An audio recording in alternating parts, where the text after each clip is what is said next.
Assalamualaikum warahmatullahi wabarakatuh. Waalaikumsalam warahmatullahi wabarakatuh.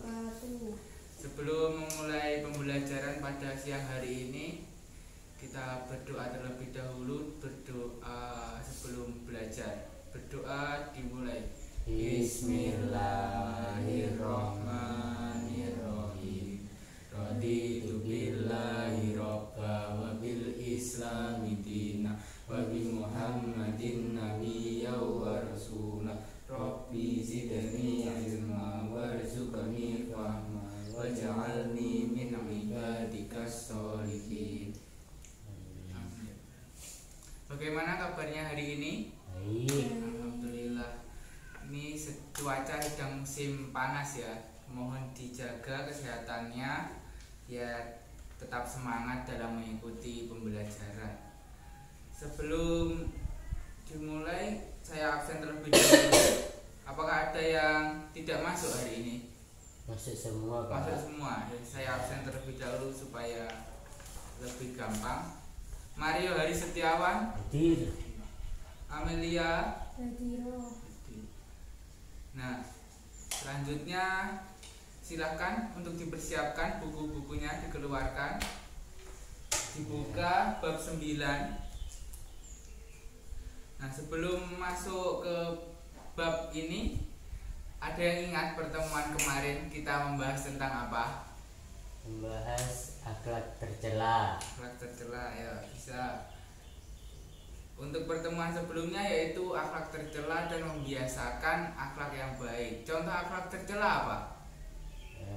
Takabur. Takabur bisa. Ada lagi iri dengki. Nah, dalam Islam itu sangat tidak dianjurkan untuk akhlak tercela ya, sehingga kita diperintah untuk menghindari akhlak-akhlak tercela tersebut. Nah, dalam pertemuan kali ini kita akan melanjutkannya, yaitu di Al-Kuliyatul Khomsah, yaitu 5 prinsip dalam Islam, 5 prinsip dasar dalam Islam. Ada yang sudah tahu Al-Kuliyatul Khomsah? Tidak. Al-Kuliyatu apa? Al-Kuliyatu Kuliah. Salah. Nah, ini Al-Kuliyatul Khomsah itu terdiri dari 2 kata. Yang pertama, Al-Kuliyatu artinya prinsip-prinsip dasar, dan Al-Khomsah yang berarti 5. Berarti Al-Kuliyatul Khomsah 5 prinsip dasar. 5 prinsip dasar dalam Islam. Ada yang tahu kelima prinsip dasar itu apa saja? Belum. Nah, silakan dibuka halaman selanjutnya. 5 prinsip dasar dalam Islam. Yang pertama yaitu hifzu al-din. Artinya apa? Menjaga agama. Menjaga agama. Yang kedua hifzu al-nafas. Menjaga jiwa. Menjaga jiwa. Yang ketiga hifzu al-akal. Menjaga akal. Menjaga akal. Yang keempat hifzu al-nasl. Menjaga keturunan. Menjaga keturunan. Dan yang terakhir hifzu al-mal, yaitu menjaga harta. Nah, apa kira-kira dari menjaga ini? Dari kelima ini ada yang sudah diketahui mungkin secara umum. Menjaga agama gimana? Kira-kira menjaga agama, yang menjalankan perintah Allah. menjalankan perintah Allah bisa. Untuk menjaga jiwa, bisa menghindari minuman keras, itu kan juga menjaga jiwa dan tubuh. Contoh menjaga akal, menghindari berpikiran negatif. menghindari berpikiran negatif bisa. Juga bisa belajar untuk menjaga akal kita tetap digunakan untuk berpikir, seperti itu. Nah, untuk selanjutnya ini urutan dalam menjaga. Mulai dari yang pertama yaitu menjaga agama, kemudian menjaga jiwa, menjaga akal, menjaga keturunan, dan menjaga harta. Nah, yang paling utama itu menurut Al-Ghazali ini, Imam Al-Ghazali, bahwa urutan dalam menjaga al-kuliyatul khamsah ini yang pertama mulai dari menjaga agama terlebih dahulu. Jadi masing-masing pribadi mulai menjaga agama, kemudian dilanjutkan untuk menjaga jiwanya, menjaga akalnya, lalu menjaga keturunannya, dan yang terakhir menjaga hartanya. Seperti itu. Yang pertama menjaga agama. Agama ini perlu dijaga ya. Agama merupakan pokok dari segala alasan mengapa manusia hidup di dunia ini. Oleh karenanya menjaga agama lebih diutamakan sebelum menjaga hal yang lain, yaitu menjaga agama ini yang paling pertama. Contoh menjaga agama ini bisa menerapkan rukun Islam, mulai dari sholat 5 waktu, berpuasa, zakat, itu contoh menjaga agama. Yang pertama yaitu sholat, terutama karena sholat itu termasuk tiang agama. Itu. Bila mulai dari sholat pun roboh, maka juga semuanya akan roboh. Ini contohnya 5 rukun Islam. Bila tidak haji, mungkin jika botol dipegang ya seperti ini ya. Tidak haji pun ini masih bisa dipegang botolnya.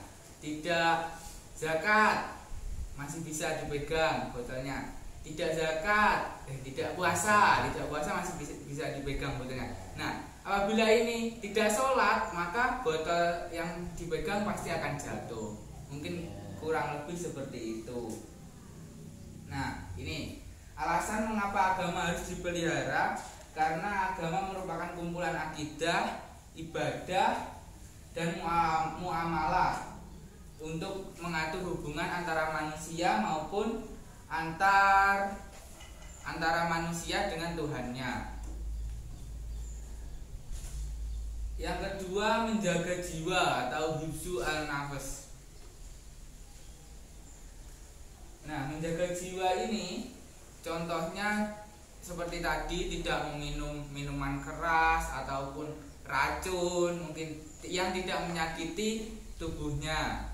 Nah, bisa juga dengan tidak menghilangkan nyawa orang lain, membunuh, seperti itu termasuk menjaga jiwa.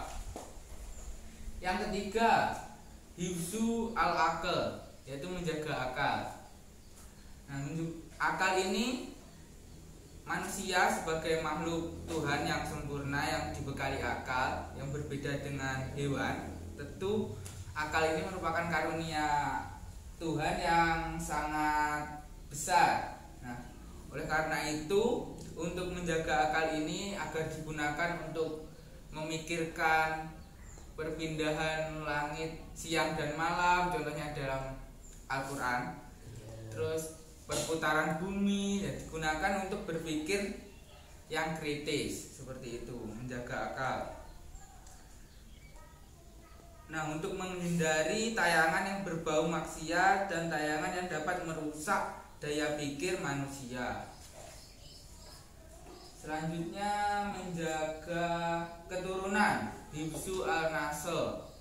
Menjaga keturunan, paham? Menjaga keturunan, kira-kira bagaimana? Belum. Nah, dengan cara menjaga keturunan itu menghindari perzinaan, ya, melalui syariat perkawinan, sehingga hubungan pernikahan yang halal juga akan menjaga keturunan. Contohnya Habib, keturunan Nabi, akan menikah dengan sesama keturunan Nabi untuk menjaga darah Nabi tersebut. Contohnya Habib dengan apa? Yang cewek itu apa? Sarifah. Ya, mungkin kira-kira seperti itu dalam menjaga keturunan.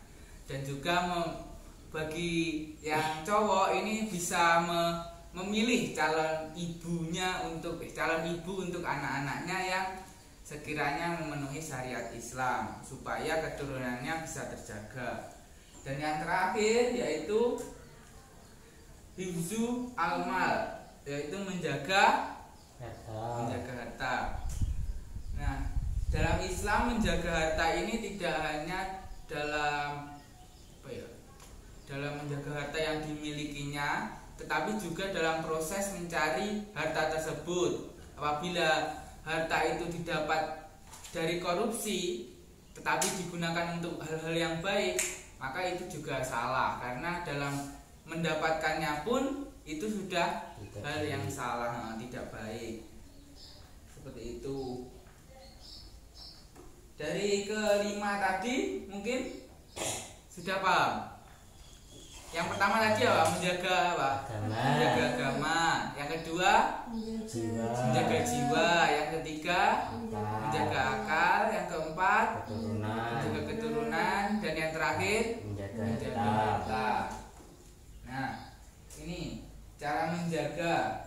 Yang pertama menjaga agama dengan cara sholat, zakat.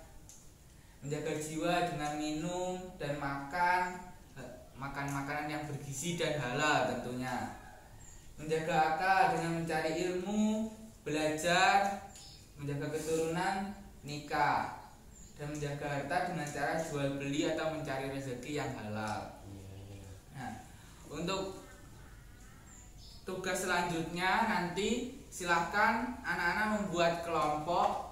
Karena tadi jumlahnya ada 5 kuliatul khomsah, maka silahkan dibagi menjadi 5 kelompok.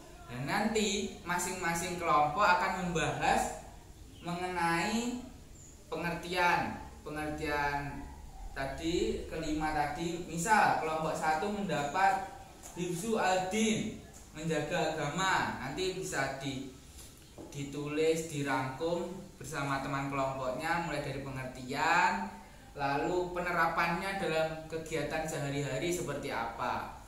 Bisa dipahami? Bisa. Nah, silahkan untuk bergabung menjadi 5 kelompok. Dipersilahkan.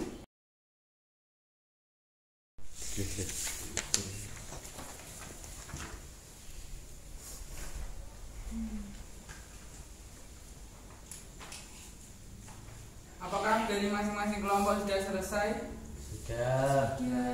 Apa saja tadi? Pengertian, lalu Cara penerapan dalam kehidupan sehari-hari. Bila sudah dikumpulkan, bila sudah selesai silakan dikumpulkan di meja saya. Nah, ini kelompok 1, kelompok 2, kelompok 3, kelompok 4. Nah,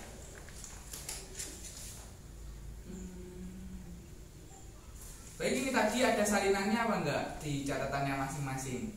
Tidak, Pak. Tidak.